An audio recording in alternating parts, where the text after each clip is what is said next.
नमस्कार, स्वागत है साहित्यिक झरोखा चैनल पर। आज हम करेंगे मैथिली शरण गुप्त द्वारा रचित काव्य साकेत। साकेत प्रबंध काव्य की श्रेणी में आता है। इसके अंतर्गत मैथिली शरण गुप्त जी ने किन भावों को उकेरा है, कौन सी कथा ली है, कितने इसके सर्ग हैं, इन सब के बारे में आज हम विस्तार से जानेंगे। तो आइए देखते हैं।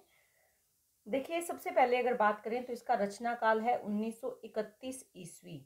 1916 ईस्वी में मैथिली शरण गुप्त जी ने इसे लिखना प्रारंभ किया और 1931 ईस्वी में इस रचना को पूर्ण किया। 1932 ईस्वी में मंगला प्रसाद पारितोषिक इसे प्राप्त हुआ, यानी इनको इससे सम्मानित किया गया। जो मंगला प्रसाद पारितोषिक है, इससे इस रचना को सम्मानित किया गया। और ये खड़ी बोली में रचित एक प्रबंध काव्य है। प्रबंध काव्य के जितने गुण होते हैं वो सभी गुण इस रचना में मिलते हैं। इसमें सर्गों की अगर बात करें तो कुल 12 सर्ग हैं। अब आप लोगों के लिए ये जानना भी जरूरी है कि इस रचना के लिए मैथिली शरण गुप्त जी को प्रेरणा कहाँ से मिली। देखिए, दो निबंध ऐसे हैं जिनसे मैथिली शरण गुप्त जी प्रेरित हुए इस रचना को लिखने के लिए। इसमें सबसे पहली जो रचना है वो है रविंद्रनाथ टैगोर का जो निबंध है कावेर उपेक्षिता। दूसरा महावीर प्रसाद द्विवेदी का निबंध है कवियों की उर्मिला विषयक उदासीनता। ये सरस्वती पत्रिका में प्रकाशित हुआ था ये निबंध। इन दोनों ही रचनाओं से मैथिली शरण गुप्त जी को प्रेरणा मिली साकेत को लिखने के लिए। तो ये कुछ महत्वपूर्ण तथ्य हैं साकेत के बारे में। अब बात करते हैं कि इस काव्य में मुख्य कथा क्या है, यानी किस कथा को आधार बनाकर इस काव्य की रचना की गई है। इसमें अगर देखें तो राम, सीता व लक्ष्मण के वन गमन का मार्मिक चित्रण है, यानी मर्म से भरा हुआ, दुख से परिपूर्ण चित्रण है। साकेत के राम रामायण के राम नहीं है। रामायण के राम कौन से हैं? जो मर्यादा पुरुषोत्तम राम है, जो संसार को सद्मार्ग पर चलने का ज्ञान देने के लिए आते हैं या आदर्श स्थापित करने के लिए आते हैं। लेकिन जो साकेत के राम है, ये रामायण के राम से भिन्न है। वह इस धरा पर, इस धरती पर सुख शांति हेतु क्रांति पैदा करने आए हैं। कवि का उद्देश्य समस्त जगत कल्याण करना है। राम के माध्यम से वो ये संदेश देते हैं कि मैं यहाँ पर स्वर्ग का संदेश देने नहीं आया हूँ, कि मैं आप लोगों को ये सिखाने नहीं आया हूँ कि आप क्या करें कि स्वर्ग की प्राप्ति हो, बल्कि मैं तो इस धरा को, इस जमीन को, इस धरती को ही स्वर्ग बनाने के लिए आया हूँ। ऐसा किसका विचार है? साकेत के राम का विचार है। लेकिन काव्य के केंद्र में अगर देखें तो राम नहीं है, यानी राम नायक है लेकिन काव्य के केंद्र में नहीं है। ये काव्य किस लिए प्रसिद्ध है? ये काव्य उर्मिला के लिए प्रसिद्ध है। उर्मिला कौन है? जो लक्ष्मण की पत्नी है। देखिए, लक्ष्मण ने अपने भाई के लिए त्याग किया। अगर इस कथा को देखें हम, राम ने अपने पिता का वचन निभाने के लिए त्याग किया, इसीलिए वो वन जाने के लिए तैयार हो गए। सीता ने अपने पति के प्रति अपना जो भाव है, एक आदर्श पत्नी का कर्तव्य है, वो पूरा करने के लिए राम के साथ जाने के लिए तैयार हो गई। जो लक्ष्मण है वो अपने भाई के साथ जाने के लिए तैयार हो गए, अपने छोटे भाई का कर्तव्य निभाने के लिए। लेकिन उर्मिला इस सारी रामायण में अगर देखें तो उर्मिला का कहीं विस्तार रूप से जिक्र नहीं किया गया, यानी उर्मिला को उपेक्षित रखा गया। उर्मिला ने भी तो वनवास ही भोगा। उसका पति लक्ष्मण बिना सोचे विचारे उर्मिला को वहां छोड़ गया, या कोई भी जैसी भी परिस्थितियां रही हो, उर्मिला को अपने साथ नहीं लेकर गया, जबकि उर्मिला जाना चाहती थी। लेकिन अपने कर्तव्य का पालन करते हुए, अपनी पति की आज्ञा का पालन करते हुए उर्मिला वहीं राजमहल में रह जाती है। लेकिन क्या वास्तविक रूप से देखें तो उसने राजमहल का सुख भोगा? क्या उसने भी 14 वर्ष वनवासी जीवन नहीं जिया? तो इसी बात को ध्यान में रखते हुए यहाँ पर केंद्रीय पात्र उर्मिला को माना गया है। और इसमें अगर मुख्य बात को देखें, मुख्य इसमें जो विचार, प्रभावशाली विचार है वो क्या है? इसमें कर्तव्य और प्रेम में जीवन की सार्थकता को तलाशने का प्रयास किया गया है। यानी जीवन में सार्थक क्या है, कर्तव्य या प्रेम? इन दोनों की सार्थकता को तलाशने का प्रयास यहाँ पर हुआ है। एक और तो राष्ट्रीय मुक्ति का दायित्व है, यानी राष्ट्र को मुक्त करवाना है। राष्ट्र मुक्ति कैसे? जैसे राम के द्वारा राक्षसों का वध है, रावण का वध है, या अन्य जो उस समय के विनाशकारी तत्व है उनको समाप्त करना है। और दूसरी ओर व्यक्तिगत जीवन के सुख को भोगने की लालसा। ये लालसा किसमें है? साकेत के पात्रों में है। चाहे वो उर्मिला है, चाहे वो सीता है, चाहे वो लक्ष्मण है, चाहे वो राम है। यानी व्यक्तिगत जीवन में भी तो सुख है जिनको भोगने की इच्छा प्रत्येक व्यक्ति की है, प्रत्येक स्त्री की है, या प्रत्येक इस भोग पूर्ण जीवन में प्रत्येक मानव की है। उसी लालसा को यहाँ पर अभिव्यक्त किया गया है साकेत के माध्यम से। तो यहाँ पर राम के वन गमन से लेकर वापसी तक, अयोध्या में जब वो वनवास पूर्ण करके वापस आते हैं, वो सारा घटनाक्रम इस साकेत नामक महाकाव्य में लिया गया है। इसके बाद देखते हैं इसके सर्ग जो 12 हैं उनमें किन किन कथा को या किस किस घटनाक्रम को किस सर्ग में संकलित किया गया है। तो इसमें जो पहला सर्ग है, इसमें गुप्त जी ने आधुनिक युग की विशेषता से वो परिचित कराते हैं। इसमें लक्ष्मण और उर्मिला के बीच बातचीत से ज्ञात होता है कि वह आधुनिक नारी का प्रतीक है, ना कि प्राचीन और मध्यकालीन। आधुनिक नारी का प्रतीक क्यों है? क्योंकि वो उर्मिला के प्रेम भाव को इसमें अभिव्यक्त करते हैं और उसका जो वाक चातुर्य है एवं लोकप्रियता का परिचय इसमें मिलता है। देखिए, जो आधुनिक नारी है वो अपने हक, अपने अधिकार के लिए आवाज उठा सकती है। उर्मिला ने भी तो वही किया था, अपने पति के समक्ष अपने प्रेम को अभिव्यक्त किया और अपनी वाणी की चतुराई से वो ये सिद्ध करना चाहती थी कि जैसे सीता राम के साथ वन में जा सकती हैं वैसे वो भी जा सकती हैं। तो यहाँ पर उर्मिला को वाक चातुर्य से परिपूर्ण स्त्री यहाँ पर दिखाया है, यानी आधुनिक युग की नारी की वो प्रतीक है। ये पूरा घटनाक्रम साकेत के प्रथम सर्ग में संकलित है। द्वितीय सर्ग में राम कथा का विकास होता है। इसमें मंथरा, कैकेयी का प्रसंग व राजा दशरथ के वरदान का प्रसंग है, यानी मंथरा और कैकेयी की आपसी बातचीत दिखाई गई है और राजा दशरथ से कैसे कैकेयी एक अपना वरदान मांगती है वो इस घटनाक्रम में दिखाया है। इस प्रसंग के माध्यम से गुप्त जी ने तत्कालीन राजनीतिक षड्यंत्रों को उजागर किया है। ये महत्वपूर्ण बात है यहाँ पर कि तत्कालीन जो राजनीति है उसमें भी तो अनेक षड्यंत्र है, बिल्कुल उसी प्रकार जैसे कैकेयी और मंथरा ने मिलकर राजा के खिलाफ, राम के खिलाफ एक षड्यंत्र रचा था, वैसे ही षड्यंत्र तत्कालीन राजनीतिक परिस्थितियों में भी रचे जा रहे हैं। यही इस सर्ग में वो दिखाना चाहते हैं, यानी इतिहास में घटित घटना के साथ तत्कालीन परिस्थितियों या प्रसंगों के माध्यम से उन समस्याओं को उजागर करना भी साकेत का एक मुख्य उद्देश्य है। तृतीय सर्ग में राम लक्ष्मण दोनों भाई राजा दशरथ से मिलते हैं। किस लिए मिलते हैं? वन में जाने की आज्ञा लेने के लिए। लक्ष्मण भी राम के साथ वन गमन का निर्णय लेते हैं। दशरथ परिस्थितियों वश बार बार मूर्छित हो जाते हैं, यानी दशरथ इन बातों को सुनकर या लक्ष्मण के भी साथ, वो तो राम के जाने से भी दुखी थे, परेशान थे, उस पर पता चलता है कि लक्ष्मण भी साथ जा रहे हैं, तो दशरथ जो है वो इस बात को सहन नहीं कर पाते और वो बार बार मूर्छित हो रहे हैं, बेहोश हो रहे हैं। चतुर्थ सर्ग की अगर बात करें तो सर्ग का आरंभ कौशल्या और सीता के देवार्चन की तैयारियों से होता है, यानी अपने देवी देवताओं का वंदना कर रही है, वो उनकी तैयारियों में लगी है। राम और लक्ष्मण वहां पर आ जाते हैं और माता कौशल्या को सारे घटनाक्रम की जानकारी देते हैं। ये सब बातें सुनकर सीता भी वन जाने के लिए तैयार हो जाती है, लेकिन कौशल्या इस निर्णय से व्याकुल हो उठती है। वो नहीं चाहती कि इस तरह से उनके दोनों पुत्र चले जाएं और साथ में उनकी पत्नी यानी सीता भी वन को जाए।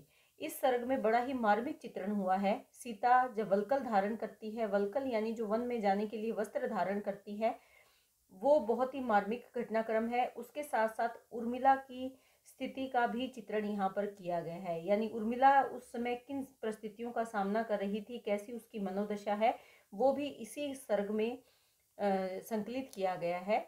इस प्रसंग में पत्नी को हाड़ मांस युक्त चित्रित किया गया है, यानी वो कोई देवी नहीं है, वो भी एक हाड़ मांस से बनी हुई स्त्री है, एक नारी है।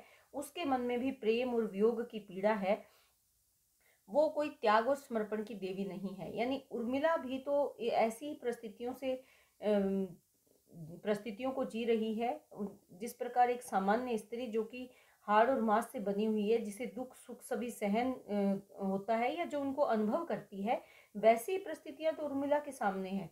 वो त्याग करके प्रसन्न नहीं है, समर्पण के भाव से वो प्रसन्न नहीं है, बल्कि वो दुखी है, व्याकुल है, व्यथित है। और इसी बात को यहाँ पर चित्रित किया गया है, लेकिन कर्तव्य की महत्ता उसे महान बना देती है। और उसका, उर्मिला का कर्तव्य क्या है? अपने पति को विदा करना। तो वही कर्तव्य की जो महत्ता है वो उसे महान बना देती है और वह अपनी भावनाओं को अपने भीतर ही दफन करके मन को समझा लेती है। दोनों के साथ ही चल रहा है, सीता के साथ भी तो यही चल रहा है और उर्मिला के साथ भी।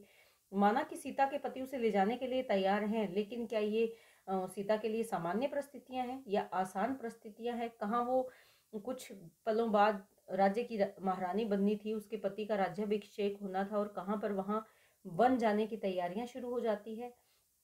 तो ये सब परिस्थितियां किस प्रकार नारी इनका सामना करती है या उन पर किस प्रकार का प्रभाव स्पष्ट हुआ है, वो इसी सर्ग में दिखाया है। पंचम सर्ग की अगर बात करें तो राम का पत्नी सीता और भाई लक्ष्मण के साथ वनगमन यानी वन को चले जाते हैं। अयोध्यावासी राम के साथ जाते हैं। रास्ते में जहाँ निषादराज मिलते हैं वो उनको गंगा पार करवाते हैं, और जब वो गंगा पार करते हैं तो अयोध्यावासी वापस लौट आते हैं। वो घूमते घूमते चित्रकूट पहुंच जाते हैं, और चित्रकूट पहुंचने का जो प्रसंग है वो इसी सर्ग में शामिल किया गया है। षष्टम सर्ग में देखें तो उर्मिला का वियोगजन्य चित्रण है। यहाँ पर राजा दशरथ भी व्याकुल हैं, दुखी हैं। इसके साथ साथ राजा दशरथ को ये उम्मीद है कि जो सुमंत राम के साथ गए हैं वो राम को किसी तरह बहलाकर समझाकर वापस ले आएंगे।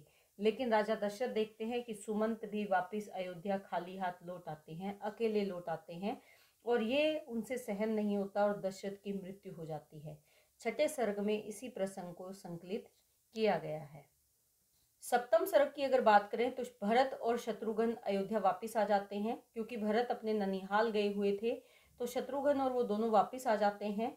जब ये समाचार उनके पास पहुंचता है, कैकई के साथ भरत का तर्क वितर्क होता है और वो भरत के प्रश्नों का उत्तर देती है। भरत विलाप करते हैं और अगली सुबह राजा दशरथ का अंतिम संस्कार किया जाता है।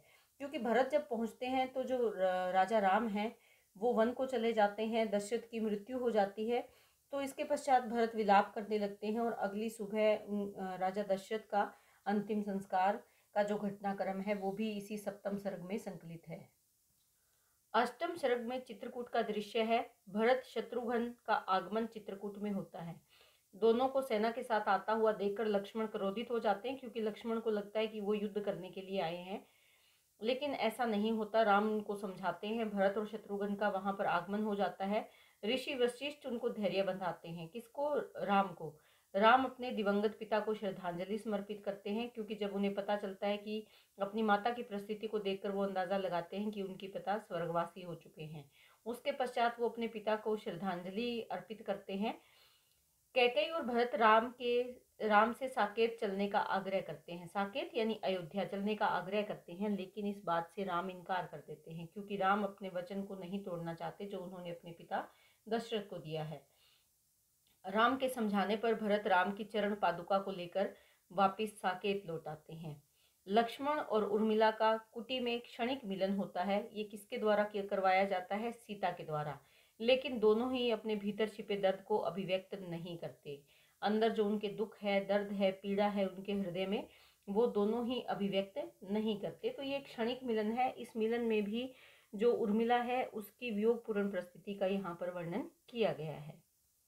जो नवम और दसम सर्ग है, ये दोनों ही सर्ग बहुत महत्वपूर्ण हैं और इसी के लिए साकेत को विशेष पहचान मिली है। इन सर्गों में कथा की जो प्रवाह गति है वो रुक जाती है, यानी जो राम के जीवन का घटनाक्रम है वो यहाँ पर आकर रुक जाता है, क्योंकि यहाँ पर उर्मिला का विरह निवेदन ही व्यंजित हुआ है कि विरह के कारण उर्मिला के जीवन में कैसी परिस्थितियां आ गई हैं उसका वर्णन किया गया है। राजा जनक का यहाँ पर बार बार राजा जनक के बारे में ये कहा गया है कि वो धन्य हो गए।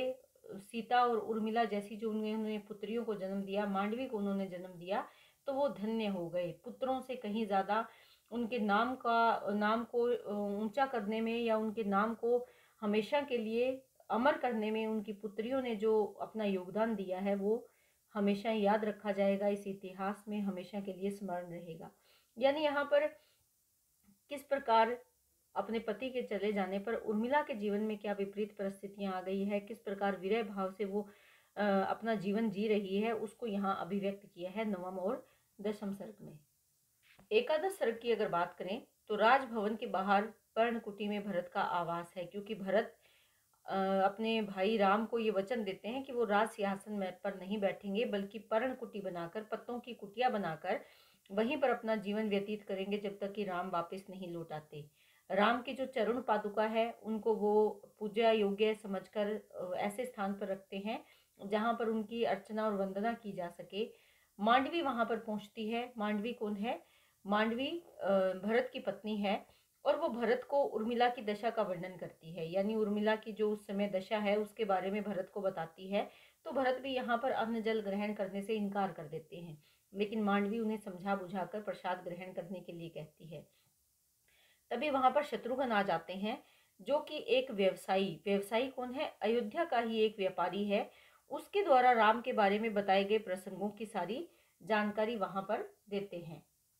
और राम के से जुड़े जो प्रसंग है वो कौन कौन से हैं? जैसे राम चित्रकूट से चले चले गए हैं, दंडक वन में उन्होंने शत्रुओं का संहार किया है, मुनि अगस्त्य से दिव्यास्त्र उन्होंने प्राप्त किए हैं, शूर्पणखा की नाक काटना, खरदूषण का वध करना, ये सब सूचनाएं शत्रुघ्न भरत को देते हैं।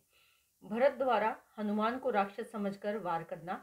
हनुमान उसी समय लंका से लक्ष्मण के मूर्छित होने पर संजीवनी बूटी लेने के लिए जाते हैं। तो अयोध्या के वायु मार्ग से वो निकलते हैं। वहां पर भरत उन्हें देख लेते हैं, तो भरत उन्हें राक्षस समझकर उन पर वार करते हैं और हनुमान मूर्छित होकर वहां गिर पड़ते हैं। मांडवी संजीवनी बूटी द्वारा उनको उपचार करती है या उनका उपचार कर कर उन्हें वापिस से यथावत स्थिति में ले आती है। हनुमान जब होश में आते हैं तो राम के बारे में सारी सूचना देते हैं। भरत को जब इस बारे में पता चलता है तो वो उसे संजीवनी बूटी देते हैं, जिससे कि हनुमान को जो बूटी मांडवी ने दी थी, और वही संजीवनी लेकर वो आकाश मार्ग से उड़ जाते हैं। यहाँ पर हनुमान कोई पर्वत या पहाड़ उठाकर नहीं लेकर जाते, बल्कि भरत के द्वारा दी गई संजीवनी लेकर ही वो आकाश मार्ग से लंका चले जाते हैं। अब अगर द्वादश सर्ग की बात करें तो भरत संपूर्ण समाचारों से अवगत होकर चिंतित और दुखी हो जाते हैं। समाचार कौन से? जो राम के बारे में उन्हें मिले थे। शत्रुओं का सामना करने के लिए वो शत्रुघ्न से कहते हैं कि सेना को तैयार करो। ऐसा आदेश कौन देते हैं? भरत देते हैं। किसको? शत्रुघ्न को। क्यों? ताकि वो जाकर राम की सहायता कर सके। साकेतवासी अयोध्या के जो लोग हैं वो भी रणभूमि की ओर जाने के लिए तैयार हो जाते हैं, लेकिन तभी वहां पर ऋषि वशिष्ठ का आगमन होता है। वो अपनी योग दृष्टि से सबको युद्ध का दृश्य दिखाते हैं। युद्ध के दृश्य में राम की विजय, साकेत में राम के वापस आने पर स्वागत की तैयारी, राम भरत मिलाप आदि घटनाक्रम इस सर्ग में संकलित है। यानी युद्ध में जब राम ने रावण का वध कर दिया और जब वो वापस लौटने की तैयारी करते हैं तो ऋषि वशिष्ठ सारे साकेत वासियों को आदेश देते हैं कि राम वापस आ रहे हैं, उनके स्वागत की तैयारी करो। और उसके बाद राम जब वापस अयोध्या या साकेत आ जाते हैं तो राम और भरत का जो मिलाप है वो भी इसी घटनाक्रम में या इसी सर्ग में दिखाया गया है। तो इसी प्रकार 12 सर्ग है साकेत में, जिसमें संपूर्ण राम कथा को संकलित किया गया है। लेकिन आप यहाँ पर एक बात जरूर ध्यान में रखें कि यहाँ पर राम नायक जरूर हैं, लेकिन जो मुख्य उद्देश्य है वो उर्मिला के जीवन को चित्रित करना है इस काव्य में। और ये काव्य इसीलिए प्रसिद्ध है क्योंकि मैथिली शरण गुप्त जी जाने जाते हैं उन नारी पात्रों को, उन उपेक्षित नारी पात्रों को जिनका आज तक इतिहास में वो स्थान उनको नहीं मिल पाया जो मिलना चाहिए था। तो इसीलिए उम्मीद करती हूँ कि साकेत जो प्रबंध काव्य है मैथिली शरण गुप्त जी की एक प्रसिद्ध रचना है, इसके बारे में आपको मैं सब कुछ बताने में सफल हुई हूँ और मेरी ये वीडियो आपके लिए उपयोगी सिद्ध हो, ऐसी मेरी कामना है। इसी तरह चैनल से जुड़े रहें। बहुत बहुत धन्यवाद।